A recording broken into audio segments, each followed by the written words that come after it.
শিলচর বাইপাসে এক যুবতীর সঙ্গে কুকর্মের অভিযোগে সরব হয়েছেন তৃণমূল কংগ্রেস নেত্রী তথা রাজ্যসভার সাংসদ সুস্মিতা দেব। কঠোর তদন্ত এবং নিরাপত্তা বাড়ানোর দাবিতে পুলিশ সুপারের সঙ্গে সাক্ষাৎ করলেন সুস্মিতা। শিলচর বাইপাসে এক মহিলার সঙ্গে সংঘটিত অভিযোগিত নির্যাতনের ঘটনা সামনে আসতে তীব্র প্রতিক্রিয়া জানিয়েছেন তৃণমূল কংগ্রেস নেত্রী তথা রাজ্যসভার সাংসদ সুস্মিতা দেব। ঘটনার বিষয়ে বিস্তারিত জানতে তিনি ফোনে কথা বলেন কাছাড়ের সিনিয়র পুলিশ সুপারের সঙ্গে এবং পরে সরাসরি সাক্ষাৎও করেছেন। সাক্ষাৎ শেষে আজ সংবাদ মাধ্যমকে সুস্মিতা দেব জানিয়েছেন যে বর্তমানে শিলচর বাইপাস কর্পোরেশনের অধীনে রয়েছে, তাই এই এলাকায় নিরাপত্তা জোরদার করা অত্যন্ত জরুরি। সেখানে সিসিটিভি ক্যামেরা স্থাপনের জন্য পুর নিগমের দৃষ্টি আকর্ষণ করেছেন সুস্মিতা দেব। পাশাপাশি পুলিশ সুপারকে স্পষ্টভাবে অনুরোধ করেছেন এই মামলাটি অত্যন্ত গুরুত্ব সহকারে তদন্ত করে যাতে দোষীদের বিরুদ্ধে আইনানুগ কঠোর ব্যবস্থা নেওয়া হয়। সুস্মিতা আরও বলেন, এই ধরনের নির্যাতনের ঘটনায় ভুক্তভোগীরা অনেক সময় ভয়ে সামনে আসতে চান না, তাই নির্যাতিতার বয়ান নেওয়ার জন্য মহিলা পুলিশ কর্মী নিয়োগ করার কথাও তিনি উল্লেখ করেছেন। এখানে আমরা মিডিয়াতে দেখতে পেরেছি যে শিলচরে একটা গ্যাং রেপের খবর সোশ্যাল মিডিয়াতে এসছে।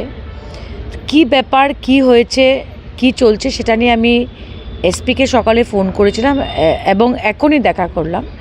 দেখেন, শিলচর বাইপাস রোডের কথাটা আসছে। শিলচর বাইপাস এখন কর্পোরেশনের ভিতরে, আর নিরাপত্তার ব্যাপারে আমি মনে করি যে পৌরসভার নির্বাচন হোক বা না হোক, এটা পৌরসভার অফিসারকে দেখা উচিত যে কীভাবে ওখানে লাইটিং আর সিসিটিভি ক্যামেরা লাগানো যায়। আমি এসপিকে স্পষ্টভাবে বলে দিয়েছি যে এই কেসটাকে সিরিয়াসলি নেওয়া, প্রপার ইনভেস্টিগেশন করা, আর এটা একটা সেন্সিটিভ ব্যাপার।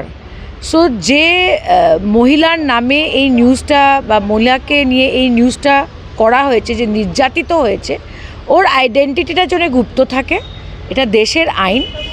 এবং রেপ এরকম একটা জিনিস যে নির্যাতন হলে ওরা স্টেটমেন্ট দিতে ভয় পায় বা সামনে আসতে ভয় পায়। তো অ্যাটলিস্ট ফিমেল পুলিশ অফিসারদের দিয়ে যে যার নির্যাতন হয়েছে বলা হচ্ছে, ওর প্রপারলি স্টেটমেন্ট নেওয়া হোক আর জানা হোক যে ব্যাপারটা কি। এসপি বলেছেন একজনের অ্যারেস্ট হয়েছে, কিন্তু নিউজে আমি দেখেছি যে মেয়েটা বলছে যে 7-8 জন ছিল। তো বাকি অ্যারেস্ট হচ্ছে না কেন?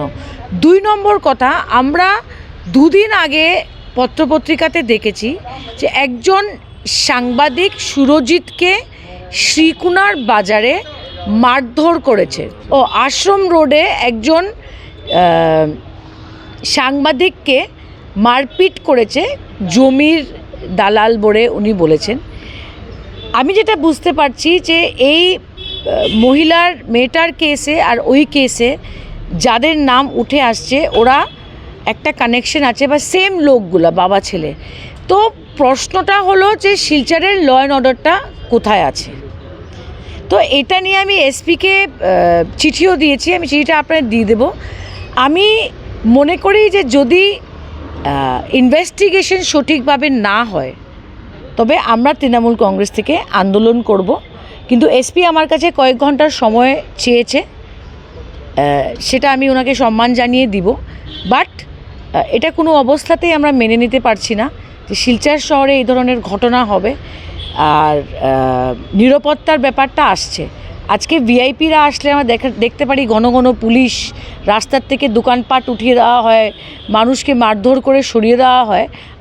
আমিও একজন সাংসদ হিসাবে পিএসও নিয়ে ঘুরি, কিন্তু সাধারণ মানুষের নিরাপত্তাটা কোথায় গিয়ে দাঁড়াচ্ছে? যেখানে সাংবাদিককে মারা হচ্ছে, যেখানে একজন মেয়ে নির্যাতিতর কথা উঠে আসছে, এটা নিয়ে পুলিশ আর প্রশাসনকে আত্মচিন্তন করা উচিত।